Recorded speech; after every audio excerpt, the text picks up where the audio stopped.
Nothing else matters. Just the food and the diet. Brain fog was like maybe the worst. I was losing a bunch of hair. The sleep was terrible. These days where I will eat like 2 cookies and then go outside for a 2 hours run to burn them. Went to see other doctors. The only thing they proposed me was always to take the pill. Two of them proposed me antidepressants. When I increased my calories, oh my God, I forgot how amazing sleep is. But what actually happened is that this weight went to the right places. I got a lot of compliments.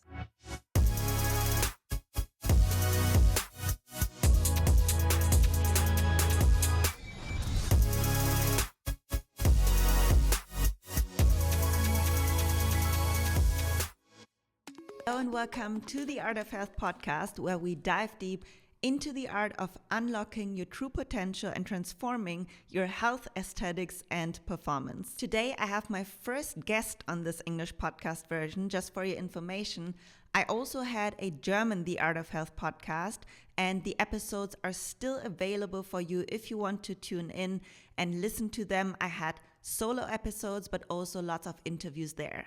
And today's guest's name is Sara, who is a The Art of Health app user, and she got her period back with her own dedication to this goal and the guidance of my app. In my previous episodes in February, I talked about how to get your period back and how it is related to eating enough if your period is absent due to hypothalamic amenorrhea, or short HA. HA is a common topic, especially among sporty and very disciplined women. Many women think they live a healthy lifestyle, eating healthy foods and working out. Still, often they don't eat enough, maybe have additional stress in their lives or poor sleep and other factors that can overall lead to your body being in survival mode, which in turn can lead to one common symptom for women, the absence of the period. As I mentioned before, I explained more about why this happens in my previous podcast episode, but the main reason is that your body does not have enough nutrients and energy to create hormones. This stress signals your body that it can't handle a pregnancy right now, nourishing a second human being. Thankfully, HA is reversible by eating more, addressing your mental issues, and other potential stressors such as sleep and high-intensity training. Eating more is not always easy, especially for very self-conscious women. And this is why I provide guidance with my nutrition app on increasing your calories step by step. And I also provide clarity about weight fluctuations that can occur but are mostly not fat related. So I have developed my nutrition app based on my coaching principles. The AI coach in the app gives you personal caloric and macro recommendations based on your goal, which can be fat loss, maintenance or recomposition, and muscle building reverse diet. So there are 3 goals, and the app or the coach integrated in the app provides you weekly feedback and interprets your weight changes. And I've had many app users who chose the goal reverse diet who reached out to me to say that they got their period back, which almost makes me happier than when someone loses weight. And my guest today is one of them. Sara reached out to me to tell me about her success, but also her insecurities about weight gain and whether she might be eating too much. And I was so happy to provide her with some personal guidance for healthy decisions through email and Instagram DMs. But I also want to mention that this episode is not about my app, but more about sharing that other women go through this journey too. I want you to feel supported and not alone in this situation. And in the end, the way to get your period back must be an approach that fits you. It might be with the guidance of my app, but it might be with a personal coach, therapist, or any other strategy. I mentioned in my previous episodes that I went through this journey of period recovery too, and I wished that I had podcast episodes that I could listen to and girlfriends to talk to about my feelings that come with this journey. That's why I'm so happy that Sara is open to sharing her journey with us, and I hope you really enjoyed this conversation with her. And let me know in the comments below what questions you might have and if there are any things I can help you out with. And another information that I want to share real quick with you, I have set up a voice message website where you can just send me a voice note whatever question you have. It can be about period recovery, it can be about other nutrition topics, about weight loss, muscle gain, performance, running, mobility, mental topics. Whatever it is, you can also ask me a personal question. I collect all of your voice messages and would answer them in one of my next podcast episodes. Obviously, I can't answer all of them, but I am always curious what is on your heart, so I will listen to all of them. And if I don't answer them on my podcast episode, I will answer them either in my YouTube live videos or on Instagram. But now let's tune into the interview with Sara, and I hope you really enjoy this conversation. Hi, Sara. I'm so excited to have you on the podcast. Thank you so much for taking your time to talk about your journey. And we talked a little bit already before the recording, and I will say hello to Italy. Is that correct? Now I'm in Brussels, but I'm I from am now. Italy. It's so cool. I love Italy so much. We will actually go there this year for a retreat that my husband will do, and we have spent some time there. So yeah, we love Where in Italy? in Sicily. Oh, yeah, Yeah, not bad at all. Not bad. yeah, it will be super nice. Yeah, today we talk about your period recovery journey, and I'm so happy that you reached out to me when you were using my app and you got your period back. But um, yeah, I'm so happy you want to share this story, and maybe let's start when you first realized that this is an issue, and how did your relationship with food and the that you realized, okay, my period is not there anymore. This is not good. When did this all start? Okay, so I will maybe start really from the beginning where my eating disorders started. Yeah. Basically, yeah, that's what we were talking about before. I was always like a chubby kid that liked to Mm. eat from an Italian family. So, yeah, eating a lot of pasta and stuff. And at some point, at the age of 11, my mother received a letter from the school where they were saying, okay, your kid is healthy, but be careful to her weight. It's starting to be a little bit too much. Mm. So, with the best intention, she sent me to a nutritionist to learn how to eat a little bit better and be careful.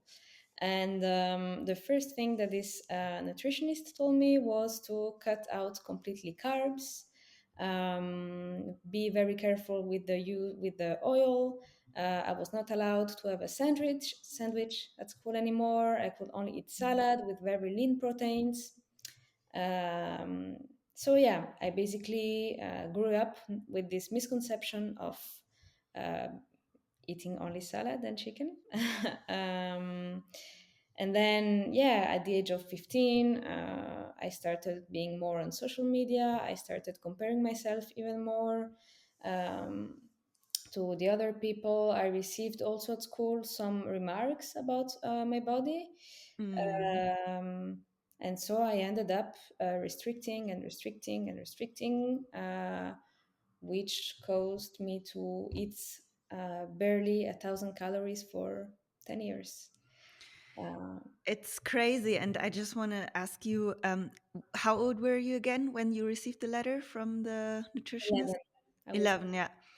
And this is such an important age. So I'm not a therapist, but my dad is actually a children and teenage therapist. Mhm.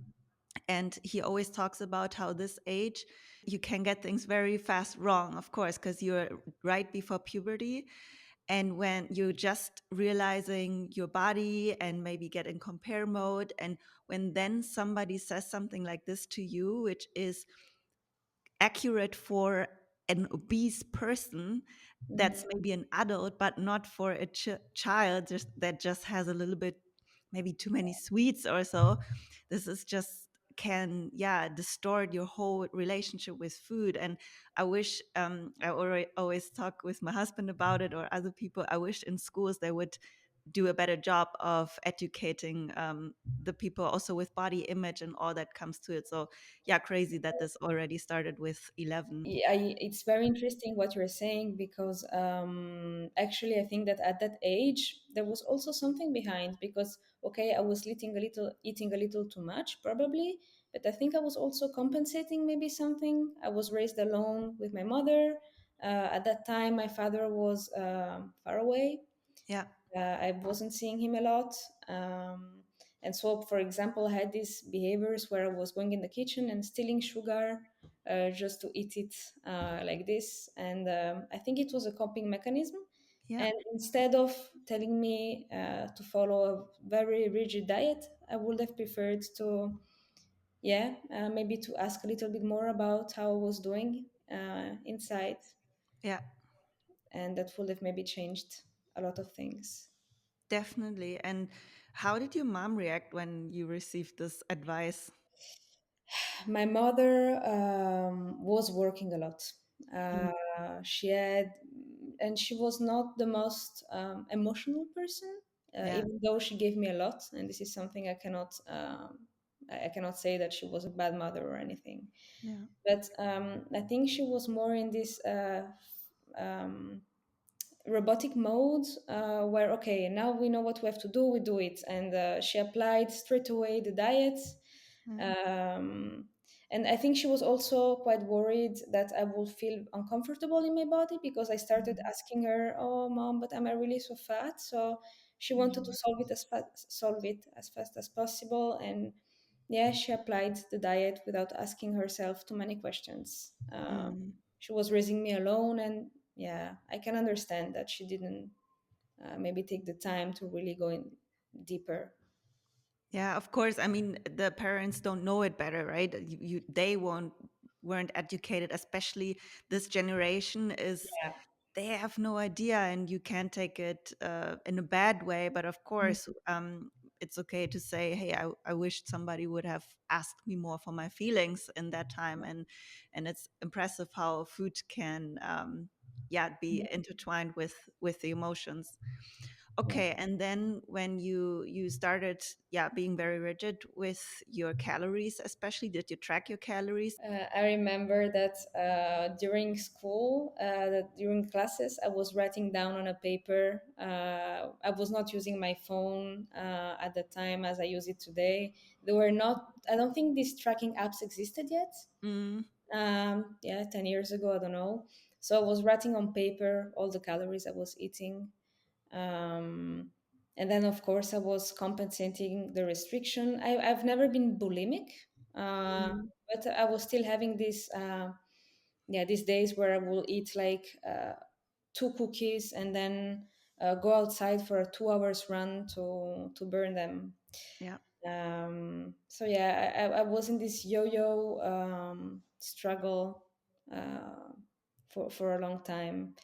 Um, then at some point it got a little bit better because at the age of 17, I went to a nutritionist.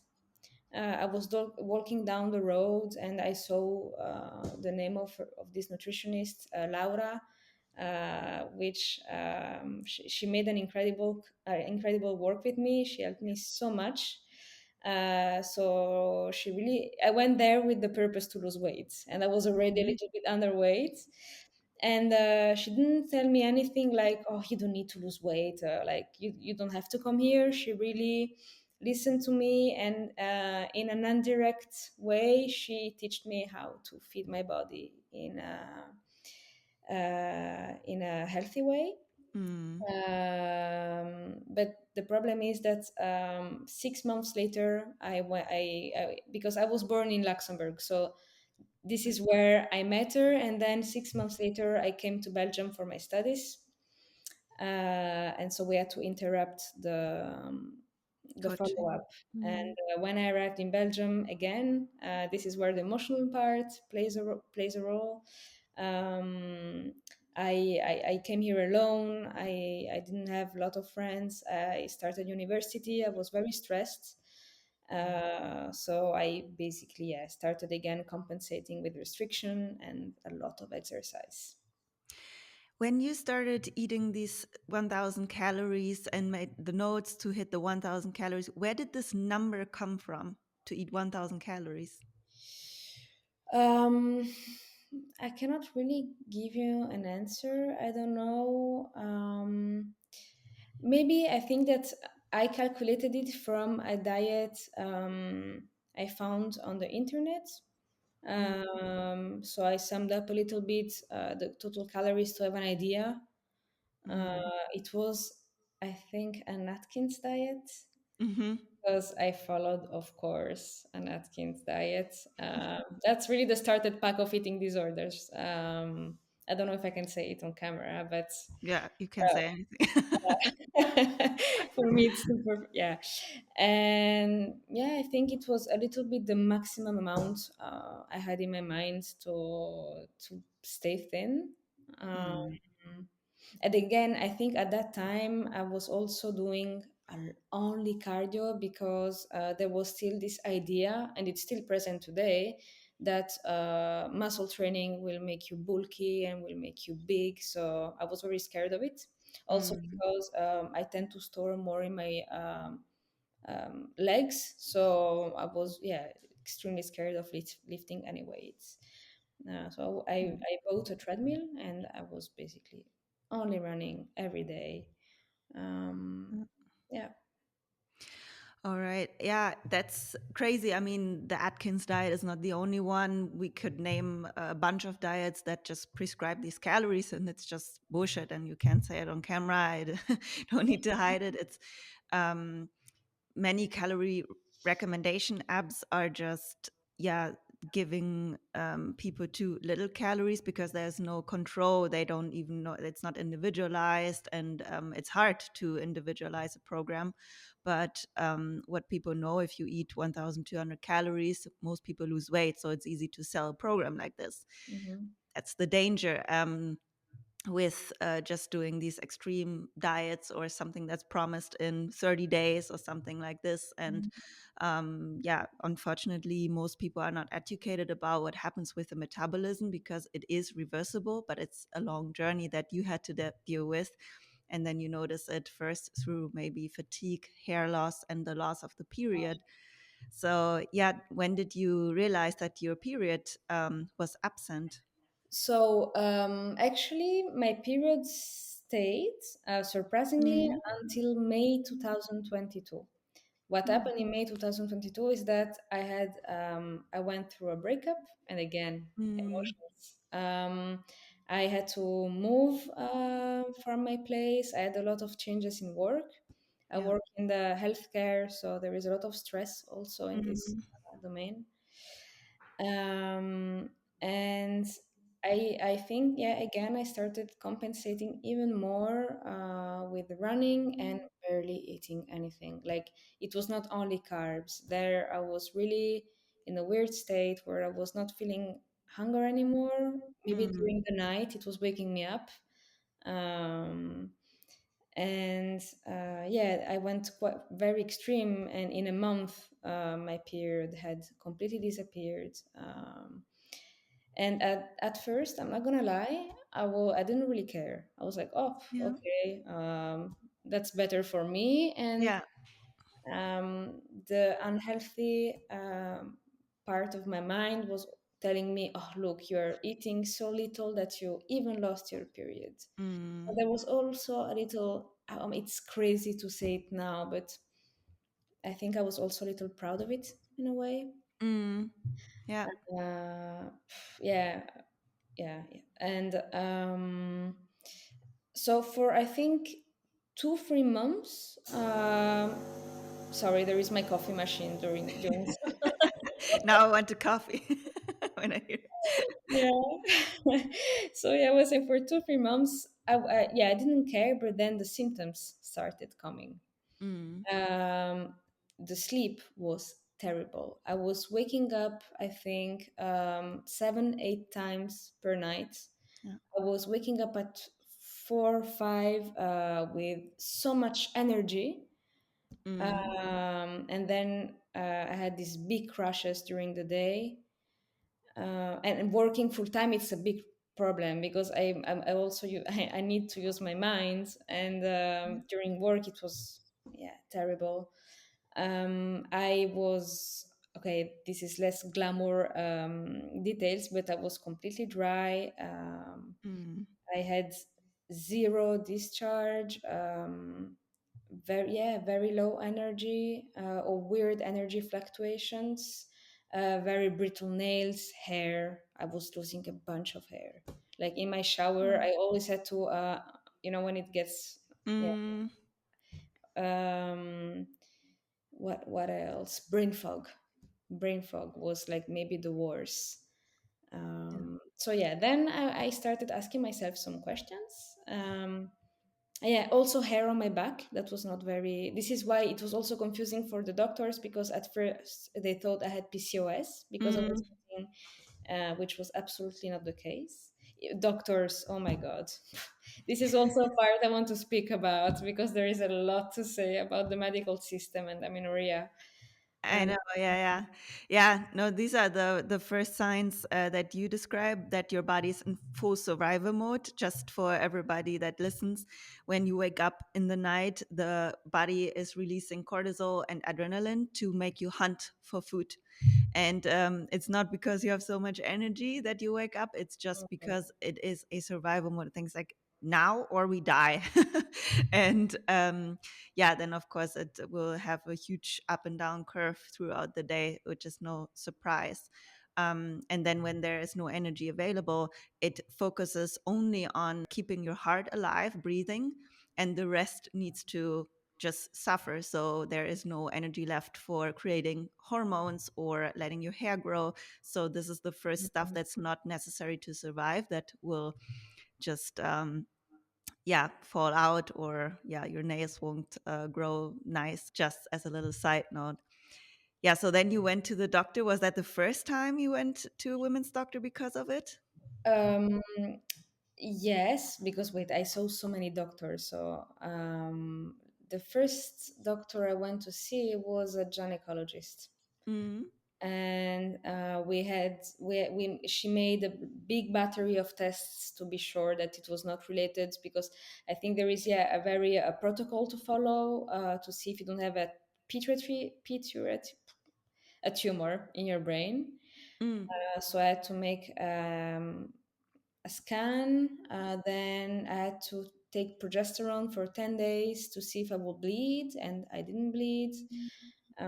So yeah, basically the final diagnosis was hypothalamic amenorrhea.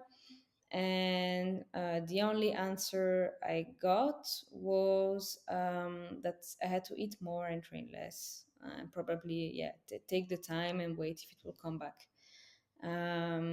But I think that I didn't really accept this. It was too early for me to really. In my mind, I was still doing fine. Okay, I was quite. I was.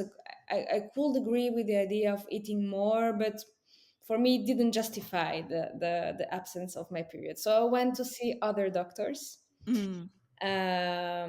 They all told me the same, but none of them took the time to speak with me.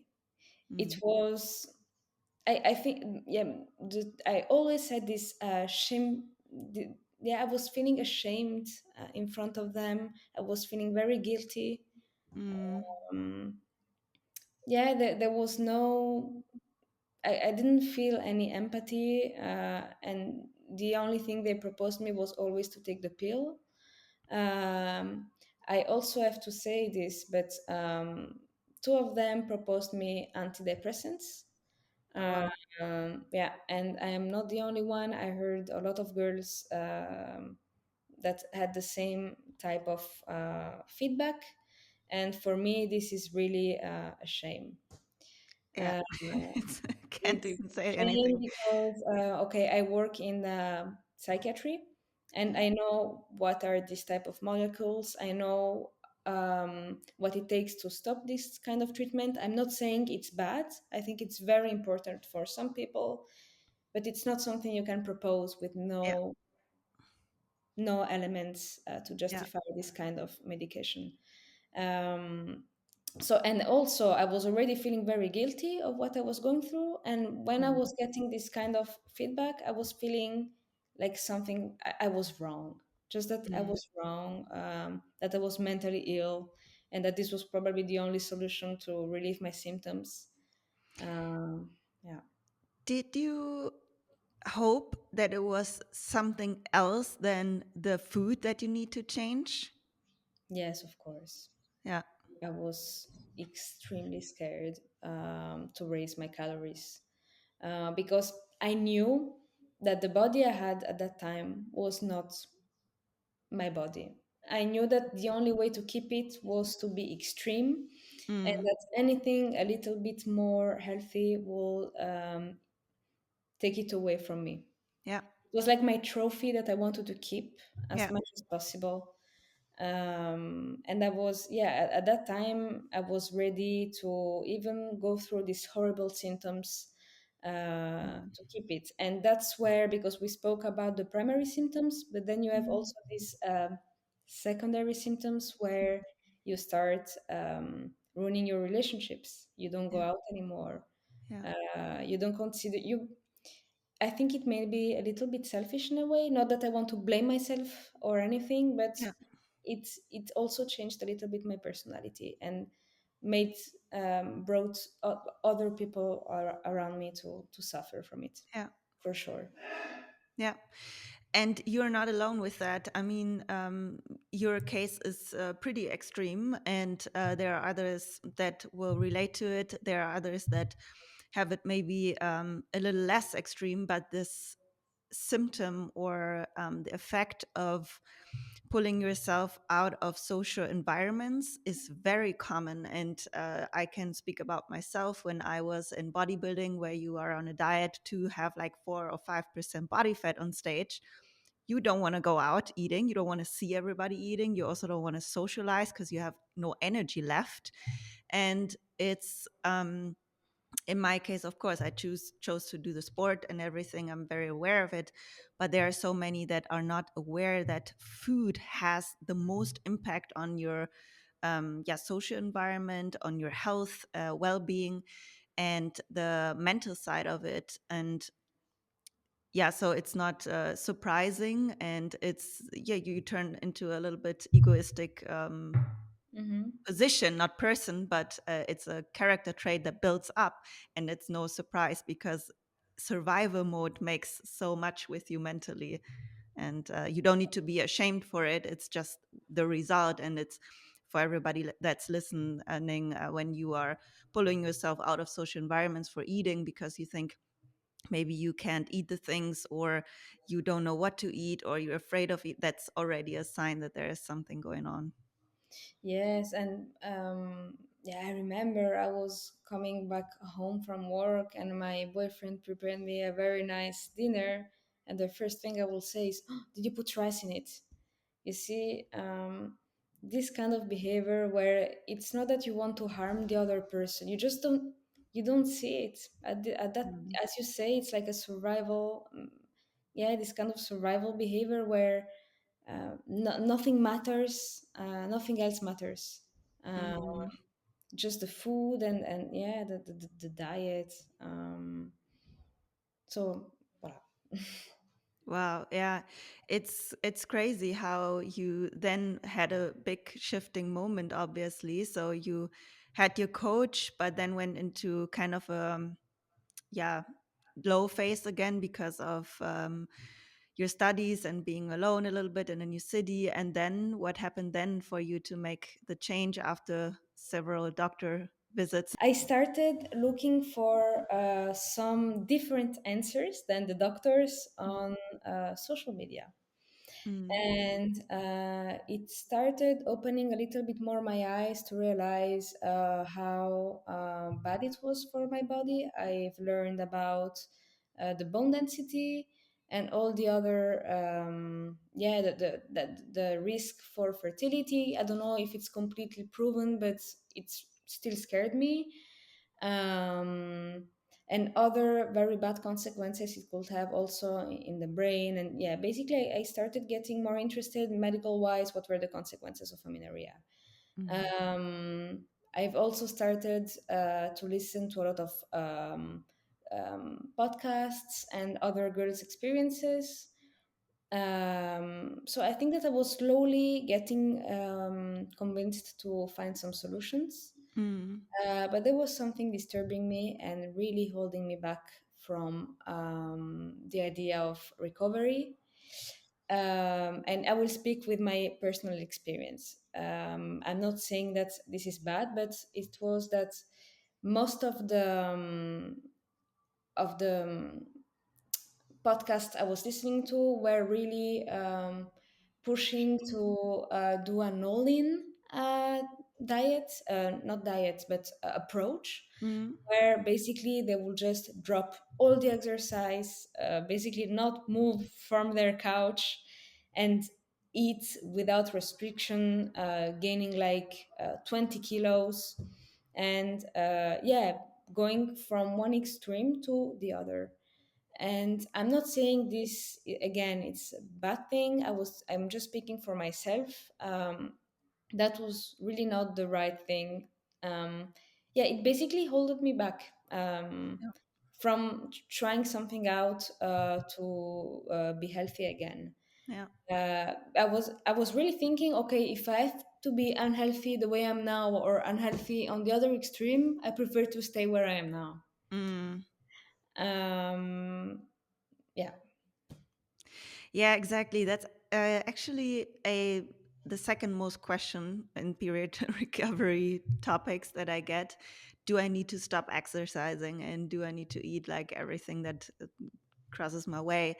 And I'm so happy to provide the answer no, because this is the biggest fear, as you mentioned. And for some, it's a great way, and some want to lean into it and need maybe this journey, and that's totally fine. But if this is holding you back from yeah, a way that fits you, it's not necessary. That's just a simple answer. So red as syndrome is relative energy deficiency in sports. Many athletes have it, and it's less about training. Many professional athletes can recover from period loss with the Mhm. same amount of training, just eating more. So it's definitely reversible. Food intake is the highest priority, and the correlation or causation for period loss, plus the mental side, because I think there is still so much mentally going on, and there are some people that have a good body fat level and they eat normal. I wouldn't think, oh, that's an issue, but then there is a mental struggle. But so there are little shifts, but sport is never something you need to stop. We need to look at if it's a compensation for you and in an extreme way, yes, but you don't need to stop it. Yeah, the mental part, it's crazy how important, and I still see it today. I'm sure we're gonna speak about it later, but even today, I Mm, I feel my body is still very sensitive to stress, very sensitive to my environment, and yeah, we have to consider lots of factors, not only the food, not only the sport, cut one or the other, but yeah, consider everything, and also the people around us. definitely. So then you listened to the podcast, and how did you approach this journey? So I don't know how I ended up on your profile on Instagram. But what I was doing is that I was basically typing amenorrhea on the searching bar Ah, okay. with Yeah. the tags, and I was looking like this for some profiles or informations about how to get the period back. And yeah, I think this is how I ended up on one of your posts. Huh. So Yeah, I should keep doing the hashtags to get. It it really works. I don't know if I'm the only one who does it, but I'm really, yeah. When a subject interests me, I just type it, and I find, yeah, that's the way I find the informations.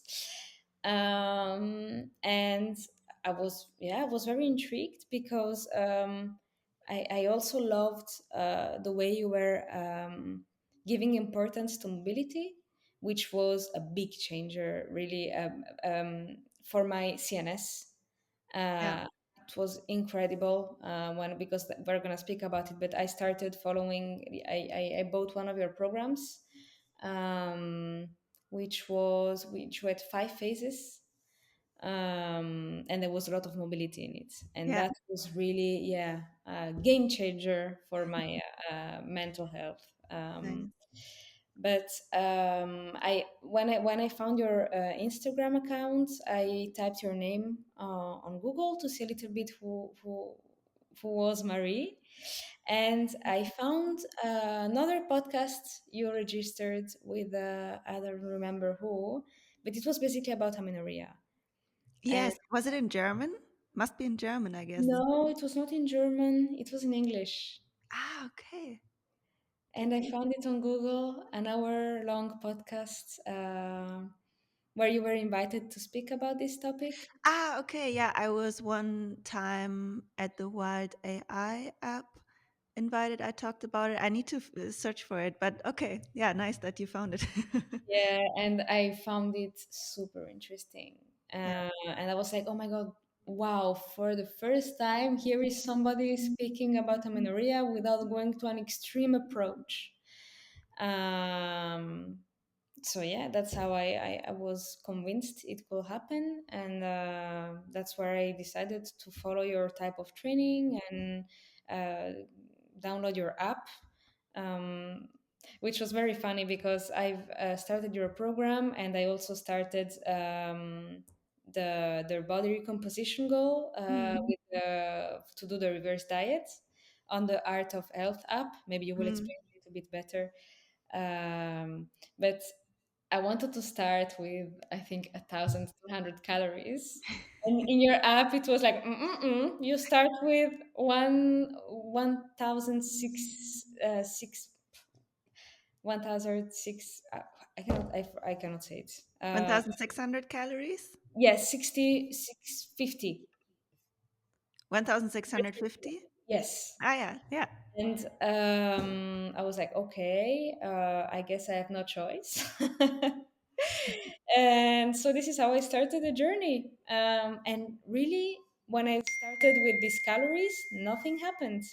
I was doing completely fine, following your training at the same time, and that's where for I was, yeah, I was feeling very safe. I was feeling very safe. I was getting these feedbacks regularly because I knew reverse diet was a way to get the period back, but with the app, it's completely different. It's a lot more. Yeah, I felt this security, and it was very interesting how you were writing, like considering all the factors that could play a role in the weight increase, Mm. and that's how my journey started. It was in the month of August 2023.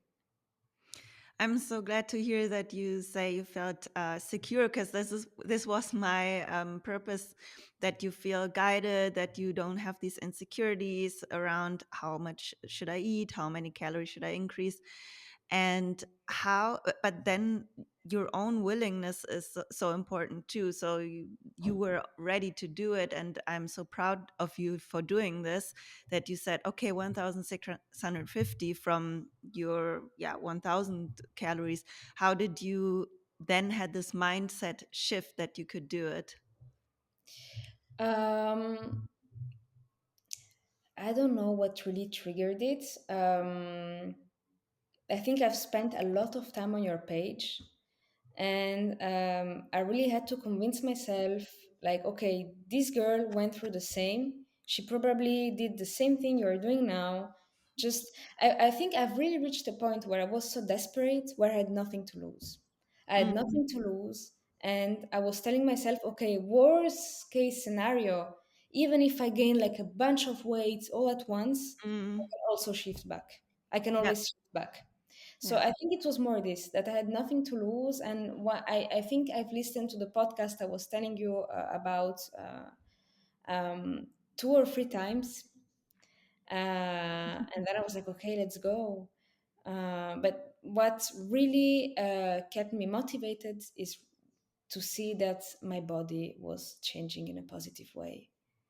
I Mm, was getting more energy, I was more happy, um, I had, yeah, energy for my trainings without having these horrible brain fogs after training, which was mm, terrible because I was always overtrained.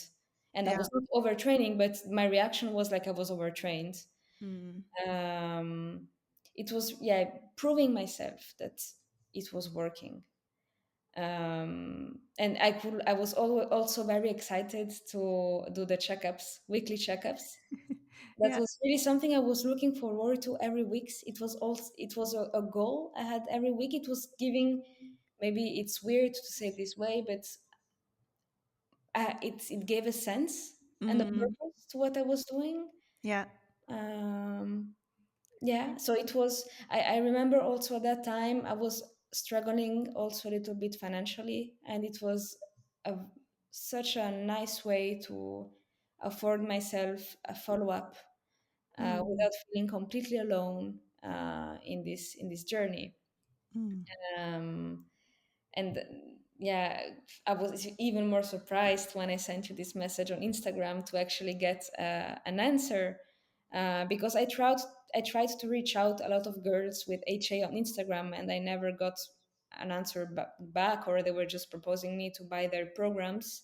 But what really touched me is that the person that was behind this app uh, was actually, yeah, a real person with that cared about her followers and the people that were using her app. So I was even more amazed from it. Thank you so much. I'm so glad to hear that. And this is really when I just want to cry. When I have a moment like this where somebody gets a period back or is somewhere helpful, then it makes me happy. That's why I love my job. And of course, it's an app and it's not like a one-on-one coaching where I can be with a person. That's why I created it, because I couldn't take on so many clients, and it's an algorithm that is mimicking my coaching style. But when there is something where you feel insecure about, or somebody that used my app, or in your case, and you reach out and say, hey, I'm not sure in this moment, then I'm always happy to text back and give some guidance. So I'm happy that you reached out to me and told me about your journey with the app so far.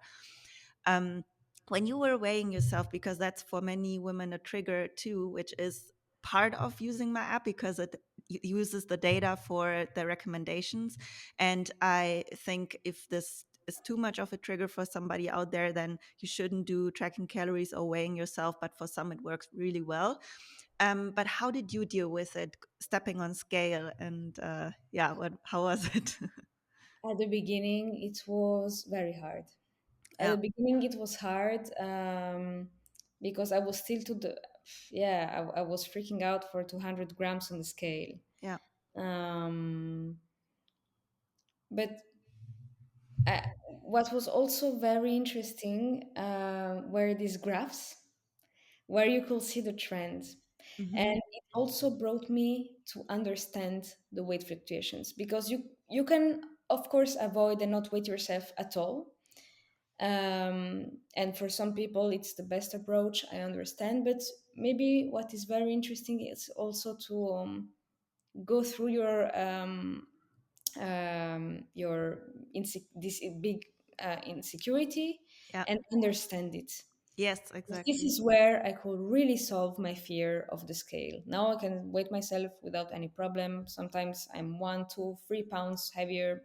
I don't care, because I understand how it works. And with these graphs and all the criteria you were writing down in your Mm. app, then I could understand what was happening and not Mm. freak out. Like considering the weekly trend is essential. And then at the end, if you compare to 1, 2, 3 weeks, then you see that your weight is actually the same.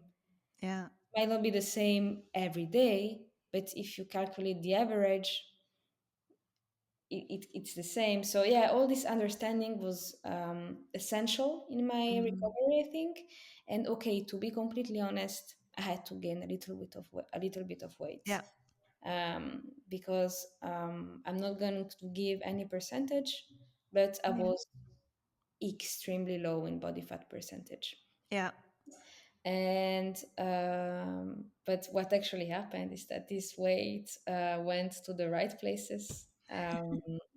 Yes, and I got a lot of compliments also from my boyfriend that I'm so grateful to for Mm. really supporting me in this process.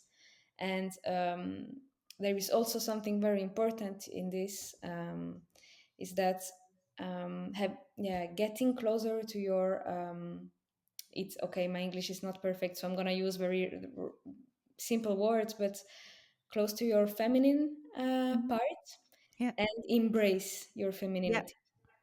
That's where I could also accept my curves and Yeah. be proud of them. But I did not gain like some. I gained what 3 4 kilos. Yeah. But these 3 4 kilos were what my body needed to function. Yeah. They were the kilos that my body needed to protect an eventual baby. Mm. And yeah, kick ass in a nice dress. Yeah. So yeah, again, people around you are so important, Yeah. and also this spiritual work. Meditation also helped me a lot, by the way. Yeah. But meditation really focused to get closer to this, yeah, feminine part. I remember my menorrhea started, um, there was of course a big change in my body, and I lost all of my breasts, all of Mm. my booty. I was wearing these very masculine clothes. Yeah. um, I love tomboy style, but it was not only about the style. I think at that point I really lost, um, yeah, this feminine part of me. Yeah. Uh, and yeah, I found it very interesting to have to think about it.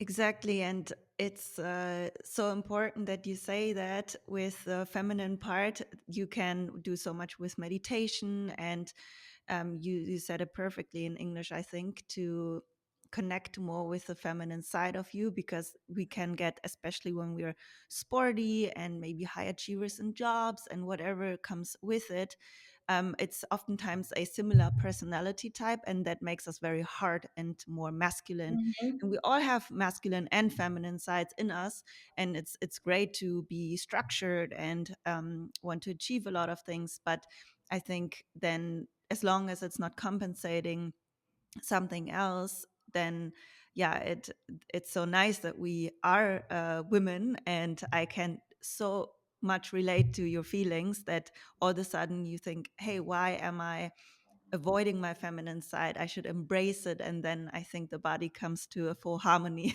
with everything. So it's really nice to And hear. again, that's what I really loved about your workouts, because before to lift to because I told you I was doing a lot of cardio, but Yeah. I had a phase where I was more interested. I shifted to strength training, and I was only looking to these power lifters, and I also bought a powerlifting program, but that was still entertaining this. Um, yeah, this strong and but very cold approach to my Hmm. body. um, and I also, it's funny because I was also walking in a very masculine way. And again, there is these CrossFit girls or powerlifter girls that look just amazing, but I knew this was not the right path for me at that time. I needed to Yeah. get closer to, yeah, this feminine side. And in your programs, all these mobility movements at the beginning and at the end of the workouts were making them, they were still very hard. Some workouts, oh my god. But then there was this, yeah, these very soft movements that I really incorporated in my workouts, that I think, yeah, were very, very important for this aspect. Yeah. Nice. Was there anything else you changed? So you said meditation, and were there any other aspects you were looking at, like sleep or something else you were noticing? I gave importance to sleep. I started Mhm. taking care of it.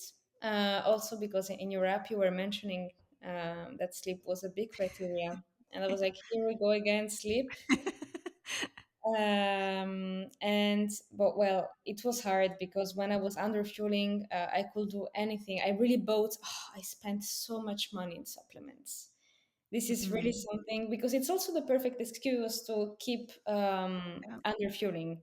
Yeah. You think that supplements are the only answer, so you buy a ton Yes. of them that promise you like miracles, and then the problem is not getting solved. And I was buying melatonin and ashwagandha, and which can be very beneficial, but if you don't do the rest, it's not gonna No. work. And when I was under fueling, the sleep was not so good. But when I increased my calories, oh my god, like I forgot how amazing sleep is. Really. Wow. I was slowly, it was very progressive, but I started waking up less often. My nights were longer, and now I can sleep 8 hours without any problem. But that was also very important, of course, Yeah. for the cortisol too, because when I was sleeping, because when you were speaking before about adrenaline Mm. during in the peak of my eating disorders, I was Mm. waking up around 4 and I was like a maniac. I could be awake the whole day, run and don't eat anything. Like I was really, I don't know, very robotic and in a robotic and unstoppable mode. When I started increasing my calories, I could sleep longer, but I was also feeling fatigued. And that's where I Mm. started realizing again that we're not limitless. And it was, yeah, at the beginning a bit weird because it can look quite controversial with the recovery, where you Mm. imagine that eating more will lead you to more energy. But to me, it was not like this. To me, it was just um, having these feelings again, being tired, being hungry, Mm. uh, yeah, being, I don't know, yeah, full, thirsty, all these things that I had completely lost Yeah. when I was, yeah, in my bad period. I was also, that was also very weird, not feeling the contractions when I was training, uh, Hmm. not feeling sore, never, Yeah. uh, just completely dissociated from my body. Yeah, no, that describes it really well, and that's an alarm sign for sure. It's also, yeah, when somebody has burnout, also some laugh about it, but these are the early signs when you don't feel thirsty or hungry anymore. It's not a good thing. Many people say to me or clients when they are going through the period recovery, yeah, but I'm not hungry. Yeah, because this is a bad thing. You lost your senses of hunger, and it's not good. It means that your metabolism is running on a really, really low system. And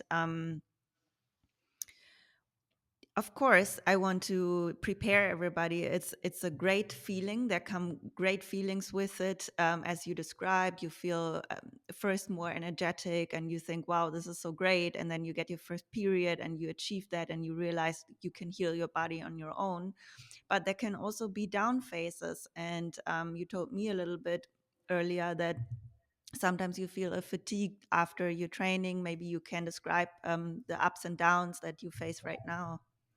So lately I've been very fatigued because I think that there is maybe two hypotheses that I have in mind. And I think the first one is that now my body can finally allow itself to have these feelings of fatigue, uh, maybe overtraining, because we see on Instagram these yeah, people that basically train. It's their job to train, and they Mhm. only train. Yeah, But uh, regular people that follow this kind of pages have a work, have a partner, have kids, have other issues in real yeah, life that are yeah, that is basically have an impact on your CNS. So mm, you add to all this training all your worries, and you can, yeah, basically very easily be overtrained or just have high cortisol. mm, And as I'm feeling again, uh, this, as my body is not running only on adrenaline anymore, mm, uh, I can feel fatigue again. Mm. And this happened even more when I started increasing my calories, which was a bit disturbing at the beginning because I was like, oh, what? How am I feeling fatigued? Like I was never feeling fatigued before, and Mm. this can be a little frustrating. um, Again, not be in this limitless mood where you can feel where you feel you can do anything. You're a bit, yeah, I was actually, not that I think, I was a bit in a maniac phase. But no, jokes apart, there is this. And also, my second hypothesis is that now my body is still recovering. It's not Mm. that after you get your first period, everything is solved. And no, I think the body is still very sensitive to stress. And whenever I have more work or whenever I'm upset, now I'm going for a 2 weeks holidays in South Africa. I had a lot of stuff to prepare. Mm. uh, I was feeling again, yeah, quite fatigued, and I think it's a warning sign from my body to say, whoa, whoa, whoa, we're still, you take it slow. Also, I think my metabolism increased with all this, so maybe I still need to, probably I still have to keep eating more Yeah. to sustain all my body functions. Now I've introduced running again to my routine. Big Uh, changes. Yes. Yeah, I have to be careful, and this is also why um, I started. I follow up with an Italian team Yeah. to make sure that I'm doing the things right, and work on my mental. Not health, but yeah, mental processing of all this, because sometimes it still happens to be insecure. And I want to make sure that I don't have again this impulsivity to Mm. diet again, because this is what I've been doing for 12 years. Yeah. So of course it's not going to change in 6 months. No, Even if you do exactly. everything right, you need to make sure that you work deeper. No, exactly. And thank you so much for sharing this. And I'm so proud of you for taking a coach on your side, because many people still think now it's more common, but many people are, yeah, feel maybe ashamed to have a therapist or a mental coach or a nutrition coach and think they need to do it all by themselves or it doesn't do anything. But it's so valuable to just talk things out, get it out of your system. If something was happening or you had thoughts of restricting again, just talk it out so you Mhm. can rationalize it and then continue instead of then pushing it away. And the thoughts and the pressure and everything you put on your body for the past over 10 years, yeah, you suppressed things. And now, as you said, Mhm. they come up, and that's energy demanding. It needs Yes. energy and it needs to be processed still. And there come moments like now, that is again a new situation and you introduced running. So, all these things, I'm so happy you said that. And I'm happy to talk about these things. It's not only, oh great, now everything is fine. It's normal that these phases come, and it's just showing you do the right stuff. You are Yeah. on the right path, so take it as a positive thing. And it shows you how much courage you show and strength you show to go through this. You say, no, I want this to end, so I need to face it. It's hard. I need to face it now, because in 5 years I will thank myself, and I can, yeah, complete the chapter, and then you probably don't need to do so much work anymore. But now there are still new moments and a little up and downs, and that's normal. Yes, and there is nothing so valuable and incredible to find freedom again. I'm not saying that Mhm. I found complete freedom yet, but there is these moments where I feel free, and it's just, I have no words to explain how amazing it is, especially after being so detached from your Mhm. body and Yeah. soul for so many years. Mm. Um, this is where most of my strength came from. Of course, with the right people around, the right inspirations, such as you. of course, but yeah, it's when you see the results it creates inside you, this is where nothing can stop you. Mm. But it takes time to feel it. At the beginning, of course, it's mostly fears. But once you feel this kind of emotions, there is nothing that can hold you back. Yeah. Thank you so much for sharing this. It was so Thank you. Thank you for amazing everything. to talk to you. And yeah, I mean, of course, keep me updated on everything that you're doing. If you want to, you can always text me. Thank you, Marie. Thank you so much.